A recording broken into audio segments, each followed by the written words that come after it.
빌립보서 1장 22절에서 24절 말씀 우리 한 목소리로 같이 읽어보겠습니다. 시작. 그러나 만일 육신으로 사는 이것이 내 일의 열매일진데 무엇을 택해야 하는지 나는 알지 못하노라. 내가 그 둘 사이에 끼었으니 차라리 세상을 떠나서 그리스도와 함께 있는 것이 훨씬 더 좋은 일이라 그렇게 하고 싶으나 내가 육신으로 있는 것이 너희를 위하여 더 유익하리라. 아멘. 아멘. 자, 몇 주 전에 우리가 같이 나눴던 말씀과 동일한 본문입니다. 그래서 오늘은 성도 복음을 위해 협력하는 자라는 제목으로 은혜를 잠시 같이 나누도록 하겠습니다. 사랑하는 여러분, 어제 이제 울산에 우리 송기용 안수 집사님 가정에 우리 그 부친 장례가 있어서 우리 교회차 2대로 나눠 타고 우리 몇몇 성도님들과 같이 이렇게 좀 위로 예배를 다녀왔어요. 그런데 이제 거기까지 가는 길이 바닷가 길을, 이렇게 국도길을 따라가게 되더라고요.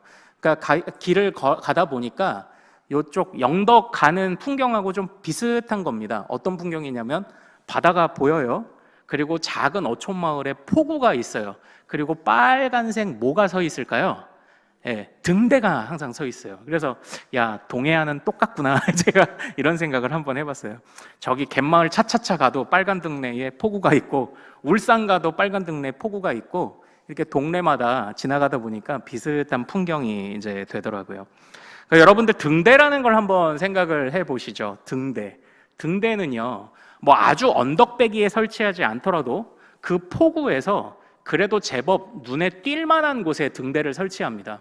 그리고 등대는요 바닥에 붙여서, 이 불빛이 나는 곳을 바닥에 붙여서 짓지 않더라고요. 그래도 제법 몇 층 높이, 그래도 한 2, 3층 이상 높이 되도록 이렇게 높여서 짓습니다. 이 등대를 왜 이렇게 높이 지을까요? 왜 높이 짓는 겁니까? 예, 그래야 보이기 때문입니다. 그래야 멀리서 보이기 때문입니다. 우리는 몇 주 전에 성도 어둠을 밝히는 빛이라는 제목으로 말씀을 잠시 같이 나누었었습니다. 그때 기억나십니까? 부활하신 예수님이 베드로에게 오셨을 때 베드로에게 3번의 사랑 고백을 받으시면서 그때 베드로를 회복시켜 주시고, 네가 젊어서는 네 원하는 대로 띠뛰고 다녔겠지만 이제는 하나님이 원하는 대로, 내가 원하는 대로 가야 된다라고 이렇게 가르침을 주셨습니다. 그리고 그걸 베드로가 수용을 하죠. 그런데 베드로는 궁금해졌어요. 사랑하시는 제자가 지나가는 걸 보고 쟤는 어떻게 돼요? 그랬더니 주님이 뭐라고 하셨나요? 네가 할 거나 해 이렇게 말씀을 하시잖아요. 좀 좋게 말씀하신 거죠. 그래서 우리가 그때에 우리가 각자의 자리에서 잘 섬깁시다.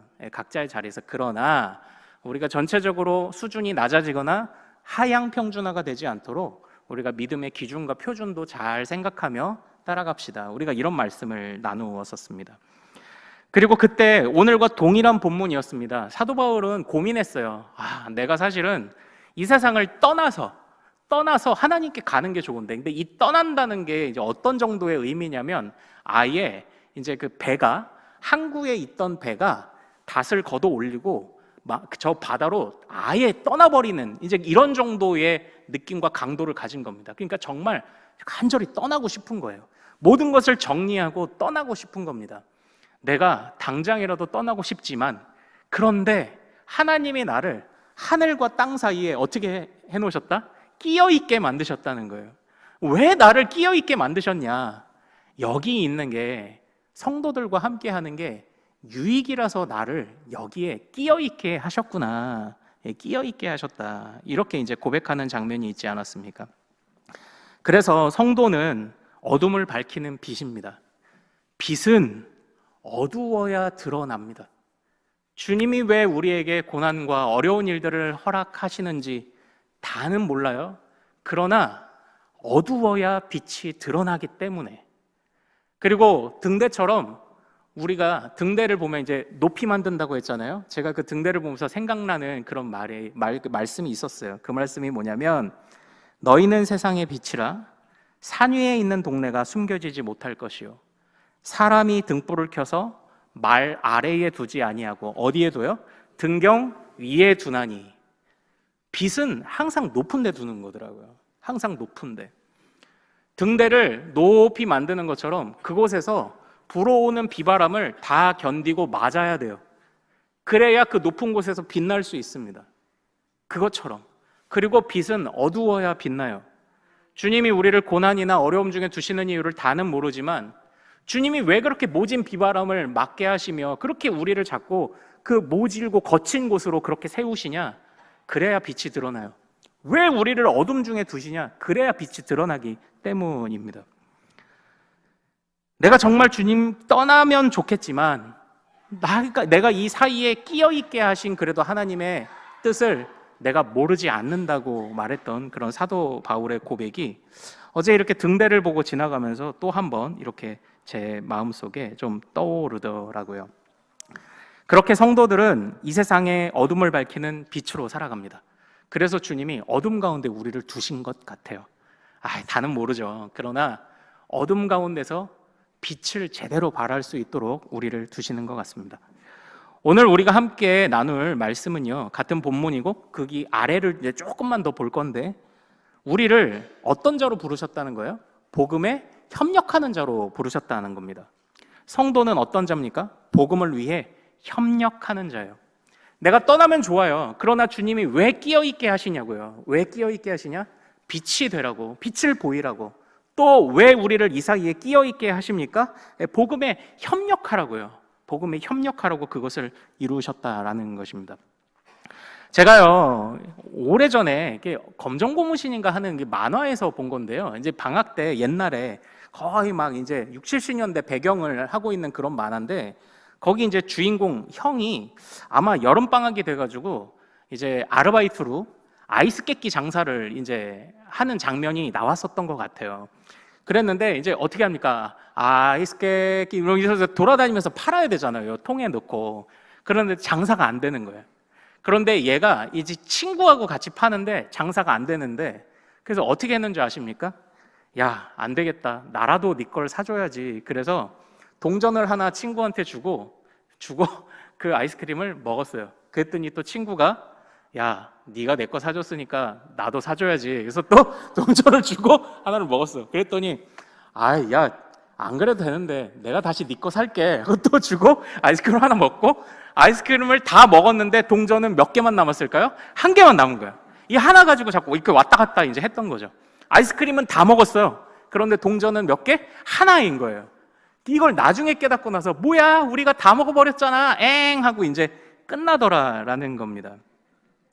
근데 제가 이 생각이 왜 났냐면요, 이게 말하자면은 이 세상이 말하는 수준 낮은 사랑을 주고받는 모습 같아요. 수준 낮은 사랑. 성경도 지적하고 있는 바가 있죠. 만일 너희가 너희를 사랑하는 자만 사랑하면 칭찬받을 것이 무엇이냐. 죄인도 그리고 세리들도 그건 한다. 사랑받을 수 있는 사람을 사랑하는 건 다 한다. 그런 쉽게 사랑하는 거. 그러니까 얘네들 뭐예요? 쉽게 장사를 한 거죠. 동전 하나 주고 아이스크림 하나 먹고, 동전 하나 주고 아이스크림 하나 먹고, 아이스크림은 없어졌는데 남는 건 뭐 하나? 동전 하나예요. 동전 하는 거예요. 몇 천 원어치 다 먹어놓고 남는 건 100원짜리 하나였다고요. 마찬가지로 사랑할 만한 사랑, 너는 사랑받아도 되겠구나 하고 사랑 주고, 그럼 또 저쪽에서 고마우니까 이제 사랑이 아니라 사회생활을 하는 거죠. 네가 나 도와줬으니까 나도 너 이렇게 뭐 하나 해주고, 이렇게 하나하나 주고받다 보면요, 사실은 자기들끼리 그냥 왔다 갔다 한 거지 아무런 영향력도 끼치지 못하는 수준 낮은 사랑을 하는 겁니다. 사랑할 만한 사람을 사랑하면 그게 무슨 사랑이냐, 영향력이 하나도 없는 거예요. 이걸 갖다가 누구한테라도 팔아야 나한테는 돈이 되고 그 사람한테는 시원한데, 지들끼리만 왔다 갔다 하면 아이스크림은 하나도 없는데 동전은 하나 남고, 똑같아요. 사랑할 만한 사람, 어이구 저 사람은 내가 사랑해도 되겠구나 해서 사랑하고, 또 그 사람은 사회생활을 해야 되니까 이 사람 사랑해주고, 그렇게 주거니 받거니 하다가 결국 남는 거는 뭐냐고요. 그냥 동전 하나 같은 그런, 사랑인지 아닌지 모르는 그냥 그런 것들만 하나 남는 겁니다. 그냥 주고받았지, 그거 하나만 남는 겁니다. 그래서 사실은 성경에서 보면요, 정말 하나님께서 또는 예수님께서 그의 제자들을 향해서 하신 말씀이 뭐예요? 내가 왜 너희들을 이 세상에 끼어있게 이 세상에 두는지 아느냐. 너희는 선한 영향력을 끼쳐야 하는데, 정말 선한 영향력을 끼쳐서, 그러니까 사도 바울에게는 끼어 있다고 표현했지만 제자들에게도 항상 원하셨던 것이 그건 아닙니까? 너희가 선한 영향력을 끼쳐서 이 세상에서 등대도 되어주겠니? 어두운 터널을 밝히는 빛도 좀 되어주겠니? 그리고 정말 영향력을 끼칠 수 있는, 원수까지도 사랑할 수 있는 그런 사랑, 영향력 있는 사랑을 좀 해보겠니? 그렇게 항상 원하셨던 것 아닙니까? 그런데 제자들은요, 그걸 다 알지 못했어요. 마가복음 10장에 보면요, 세베대의 아들이라고 하는 야고보와 요한이 주님께 간청하는 것이 있습니다. 주님, 주님의 영광의 때에 저를 좌편에, 그리고 쟤를 우편에, 우리 형제들을 좌의정 우의정 삼아 주십시오. 이렇게 청탁을 합니다. 다른 제자들이 어떻게 반응했을까요? 다른 10 제자들이 그 모습을 보고 분노해요. 왜 분노하죠? 아유, 내가 먼저 말했어야 되는데, 이렇게 생각한 거죠. 우리 예수님이 영광을 얻으실 때에 아우, 내가 먼저 한 자리 달라고 했어야 되는데, 그러면서 그 세베대의 아들들 야고보와 요한을 시기합니다. 그러니까 그때까지만 해도 제자들은요, 주님이 왜 그들을 이 세상에 놔두시는지도 몰랐던 거예요. 왜 하늘과 땅 사이에 끼어 있게 하시는지, 아니면 왜 하늘의 주인이신 주님이 오셨는지도 깨닫고 있지 못한 겁니다. 그냥 이 세상에서 말하는 겨우 그 알량한 그 감투 하나 쓰려고, 그리고 그 알량한, 그랬겠죠. 나는 야고보인데 나는 요한도 내가 청탁했어. 야, 요한아, 내가 예수님께 너도 청탁했다? 그랬더니 요한이 아유, 뭐 형님 고마워요. 그러면서 나도 형님 잘 얘기할게요. 그냥 영향력 없는, 자기들은 사랑이라 말할지 몰라도 영향력 없는 그런 것들만 그냥 남는 거라고요. 제자들이 이제 그런 수준이었던 겁니다. 그러나 그들이 성장하게 되면서 또 그들을 향해 주님이 뭐라고 가르치셨습니까? 너희 중에 크고자 하는 자는 섬겨야지. 너희 중에 으뜸이 되고자 하는 자는 종이 되어야지. 무슨 말이에요? 그래야 영향력이 생긴다는 거예요. 그래야 어둠을 밝히는 빛이고, 그래야 모진 비바람 맞으면서도 멀리까지 비춰주는 등대가 된다는 그 이야기를 하시고 있는 것 같습니다. 그러니까 어제 바닷가 지나가면서 머릿속에 계속 이제 이런 생각을 해본 거예요. 주님이 우리를 이 세상에 끼어 있게 하신 이유. 참 그렇죠. 어려운 일들 안 겪고 싶고, 항상 정말 무난하게 살다가 주님 주시는 천국으로 가고 싶지만, 주님이 왜 우리를 이 세상에 이렇게 끼어 있게 하시는가? 하나님께서 우리를 빛으로, 그리고 우리의 영향력, 선한 영향력을 통하여 정말 복음에 협력하는 자가 될 수 있게 하시려는 하나님의 뜻이 그 안에 있는 것 같습니다. 그래서요, 사도 바울이 사실 정말 간구하고 항상 바라던 게 뭐였냐면요, 우리 성경에서 빌립보서 1장 19절에서 20절을 우리 한번 같이 읽어보겠습니다. 21절까지, 19절에서 21절까지 한번 같이 읽어보겠습니다. 19절부터 21절입니다. 시작. 이것이 너희의 간구와 예수 그리스도의 성령의 도우심으로 나를 구원에 이르게 할 줄 아는 고로 나의 간절한 기대와 소망을 따라 아무 일에든지 부끄러워하지 아니하고 지금도 전과 같이 온전히 담대하여 살든지 죽든지 내 몸에서 그리스도가 존귀하게 되게 하려 하나니 이는 내게 사는 것이 그리스도니 죽는 것도 유익함이라. 아멘. 사도 바울 선생님이 말씀하는 건요, 사실 내가 그 둘 사이에 끼었다, 그러나 끼어 있어서 서럽다가 아닙니다. 떠나는 것도 좋고 여기 있어도 좋다는 일체의 비결을 배웠다라는 겁니다. 왜 그렇습니까? 사실은 이제 18절에 있어요. 바로 그리스도가 전파되는 기쁨, 그 기쁨을 맛보니까 주님이 데려가셔도 좋고 여기에 남겨두셔도 좋다라는 거죠. 나를 빛으로, 등대로, 복음의 협력자로 쓰시는, 그것을 위해 나를 어둠에 두시든 모진 비바람을 맞게 하셔도 좋다는 일체의 비결을 깨달은 거예요. 여기 이제 19절에서 보면요, 예수 그리스도의 성령의 도우심이 우리를 이렇게 바꿨다고, 사도 바울 자신을 바꿨다고 말하고 있지 않습니까? 여기서 이 도우심은요, 단순하게 어이구 내가 올라오는데 손 잡아줄게, 이 느낌이 아니라 이건 기초를 말합니다. 성령께서 나의 기초가 되셔서 내가 주님이 기뻐하시는, 또는 주님을 기뻐하는 복음 사역의 기쁨을 비로소 깨달았습니다를 이렇게 말해요. 그러니까 자기 공로가 아니라는 겁니다. 주님이 나의 기초가 되셔서 이거를 깨달았습니다. 그래서요, 그것을 깨닫고 나니까 20절에 뭐라고 말해요? 나의 간절한 기대와 소망을 따라. 여기서 이 간절한 기대가 어떤 의미가 있냐면요, 여러분들 요즘은 좀 보기 어려운데 옛날에 이렇게 집 보면은 집 요렇게 처마 밑에 제비가 와서 이렇게 집을 짓는 경우들이 있잖아요. 그리고 거기에다가 이제 알을 낳고 때가 되면은 새끼들이 부화합니다. 그럼 이 새끼들이 정말 특이한 게, 참 귀엽고 신기한 게 뭐냐면, 새들이 처음 부화하면 눈을 못 뜨잖아요. 눈을 못 뜨는데 이 엄마가 벌레나 아니면 지렁이나 이런 거 물어오면 정말 기가 막히게 그걸 알고 이 새끼들이 어떻게 하죠? 눈도 못 뜬 새끼들이 지지배배 하면서 입을 쭉 내밀고 입 쩍쩍 벌리고 이렇게 하죠. 이게 그 장면이에요. 간절한 기대라는 장면이 어떤 표현이냐면, 목을 길게 뻗고, 이렇게 표현할게요. 학수고대하다는 이런 표현하고 똑같은 표현입니다. 이게 학수고대하다.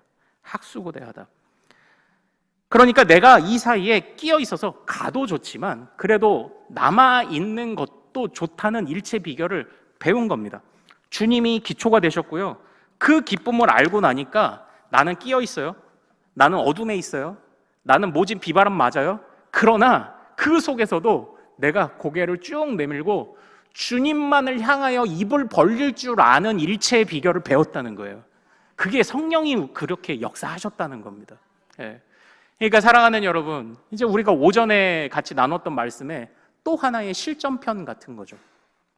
정말 성령께서도 우리를 이렇게 지도해 주셔서 정말 복음을 전할 수 있는, 이 세상의 어둠을 밝히는 빛이요, 또한 복음 전파의 협력자가 되도록 우리의 성령이 우리의 기초 되시고 주님만을 향하여 입을 벌릴 줄 아는 일체의 비결을 우리에게 허락하실 줄 믿습니다. 우리가 이걸 위해서 이제 우리가 신앙생활하며 달려가는 것입니다.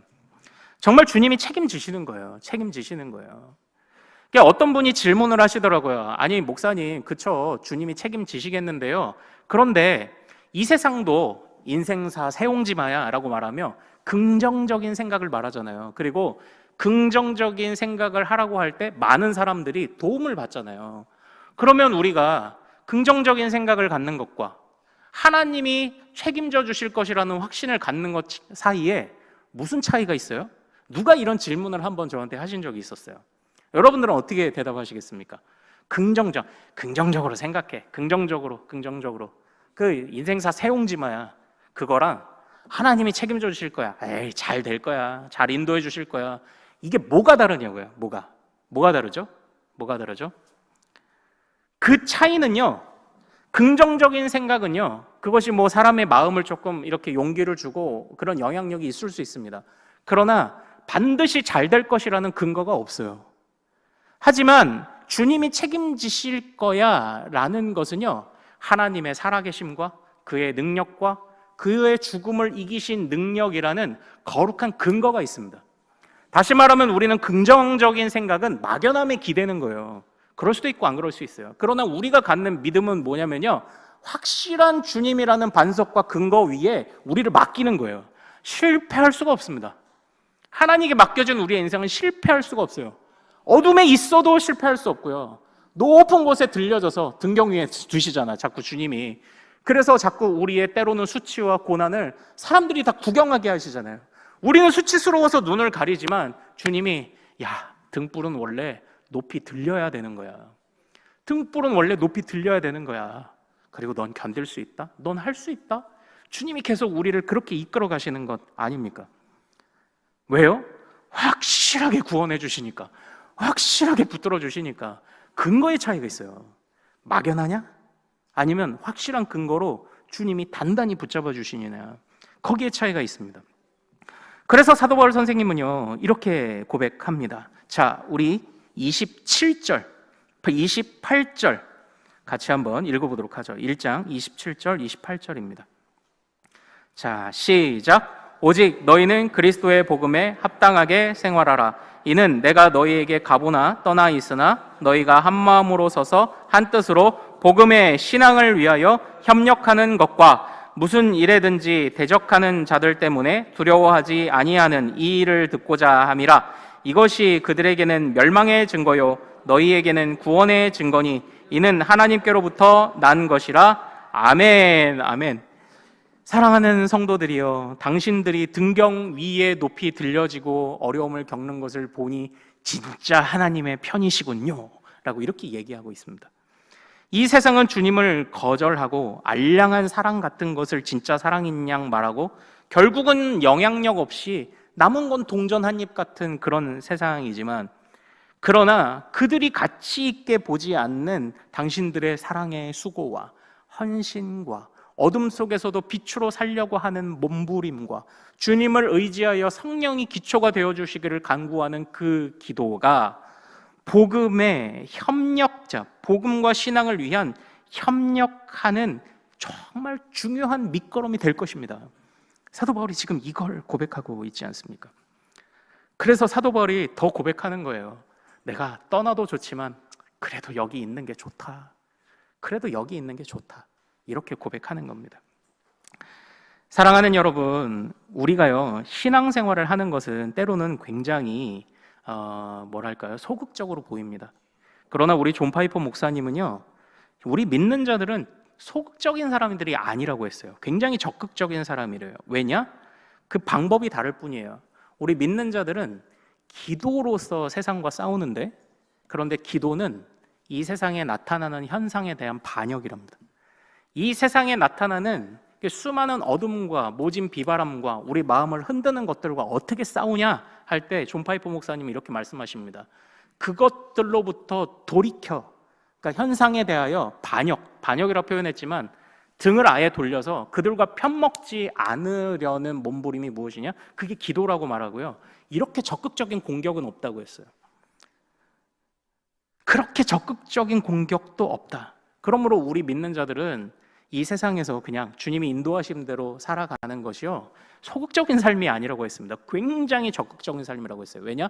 세상을 이기니까요. 계속 세상을 거슬러 가니까. 사랑하는 여러분, 이제 연말이에요. 이제 다음 달쯤 되면은요, 이제 우리는 또 여기서 봉사하냐 저기서 봉사하냐, 1인 1사역 어디서 봉사하실래요? 이제 이런 것들도 가깝게는 또 결정을 해야 됩니다. 그리고 또 내년도에 우리가 이런저런 일들을 또 계획하고, 물론 저도 우리 당에도 우리 성도들이 정말 의미 있고 재미있을 정도까지의 봉사와 섬김이 어느 정도일까를 조금 이렇게 가늠하고 판단해 보고 있어요. 그래서 우리 성도님들과 같이 이렇게 함께 호흡하고 대화하고 하면서 이게 우리가 조율해 가되, 그러나 자리를 잘 지켜주시기를 부탁드립니다. 떠나도 좋아요. 훌쩍 저 세상으로 확 주님께 확 사로잡혀서 확 날아가도 좋겠죠. 그러나 사도 바울이 고백한 내가 이 사이에 끼어 있는데, 그 끼어 있는 것 중에 그래도 내가 성도들과 함께 있는 게 좋다고 말하는, 우리가 그 기쁨, 그 복음의 협력자가 되는 그 기쁨, 그래도 우리가 살면서 그거 한번 맛은 봐야 하지 않겠습니까? 주님이 우리를 이 땅 가운데 놔두실 때 우리가 정말 복음으로 인하여 그 기쁨은 한번, 그 복음의 협력자 된 기쁨은 한번 또 누려봐야 하지 않겠습니까? 우리 사랑하는 또 모든 가족들께서 아무쪼록 섬기는 또 모든 시간들과 상황들 속에 어쨌든 속상한 일이 없기를 바라요. 최대한 담임으로서 이제 속상한 일이 없기를 바랍니다. 재미지기만을 바라요. 재미있고 의미 있기만을 바랍니다. 그러나 항상 그렇게는 또 안 되더라고요. 생각지도 못한 문제들도 분명히 있습니다. 그러나 복음의 협력자다. 나는 복음의 협력자다. 끼어 있고 날아가도 좋지만, 저 하늘로 가도 좋지만, 그래도 이 땅의 성도들과 함께하게 하시는 그 주님의 뜻을 생각하며, 그래도 내가 그 안에서 맡겨주신 자리를 한번 잘 지켜보리라.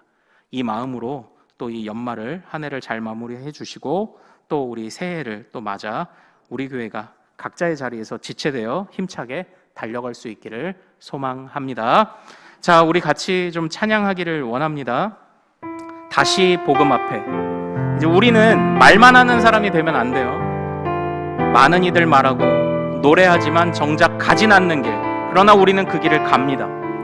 끼어 있어서 애매해도 우리는 갑니다. 같이 찬양하죠. 많은 이들 말하고 많은 이들 노래는 하지만 정작 가진 않는 길 두려운 생각보다 많이 힘들고 험한 길보다 그저 말로만 가려기에 점점 멀어져만 가네. 내게 생명 주었던 그 길 점점 이용하려 하네. 내게 생명 주었던 그 길 다시 복음 앞에 내 영혼 선에 주님 만날 그때 나 다시 돌아가 주님께 예배 드리며 다시 십자가의 길 걸으리. 많은 이들 말하고 많은 이들 노래는 하지만 등장 가진 않는 두려운 생각보다 많이 힘들고 험한 길보단 그저 말로만 가려기에 점점 멀어져만 가네. 내게 생명 주었던 그 길 점점 이용하려 하네. 점점 이용하려 하네. 내게 사랑 주었던 그 길 다시 복음 앞에 내 영혼 선에 주님 만날 그때 나 다시 돌아가 주님께 예배 드리며 다시 십자가의 길 다시 복음 앞에 내 영혼 선에 주님 만난 그때 나 다시 돌아가 주님께 예배 드리며 다시 십자가 다시 한번 고백합니다. 다시 복음 앞에 내 영혼 선에 주님 만날 그때 나 다시 돌아가 주님께 예배 드리며 다시 십자가의 길 걸으리. 사랑하는 여러분, 우리 이 시간 같이 기도하기를 원합니다. 올 한 해 한번 돌아보며 여러분들은 교회 생활 어떠셨습니까? 때로는 교사로 봉사하다가 사이에 끼었고, 주방 봉사하다가 끼었고, 때로는 안내하다 끼었고, 때로는 알아주지도 않는 거 하다가 끼었고, 주차 봉사하다가 끼었고, 그리고 여러 또 위원회들 섬기다가 끼었고, 성가대 하다가 끼었고, 찬양팀 하다가 끼었고, 원치 않는 일들에 많이 끼었어서 고생하는 일들도 많으셨죠. 그러나 덕분에 올 한 해 우리가 예배를 잘 드렸습니다. 덕분에 우리가 그 안에서 빛을 발견했고, 덕분에 우리가 함께 달려가야 할 거룩한 믿음의 목표, 거룩한 장성한 분량도 우리가 깨닫게 되었습니다. 우리 내년에도 힘차게 달려갑시다. 주님이 맡겨주신 내가 끼어 있어도 그래도 좋다, 그래도 복음의 협력자 되는 것이 좋다. 성령이 우리의 기초가 되어 주실 것입니다. 또 성령이 우리의 시선을 고정시키셔서 주님만 바라보고 주님께만 입을 벌리는 방법을 깨닫게 하실 줄 믿습니다. 우리가 자리를 지켜갈 때 하나님이 또 그곳에서 우리로 함께 일하실 줄 믿습니다. 자, 우리 주여 이름 크게 한번 부르며 하나님 올 한 해 잘 마무리하고 새해를 잘 계획하게 하소서. 주여 이름 크게 한번 부르고 기도합니다. 주여!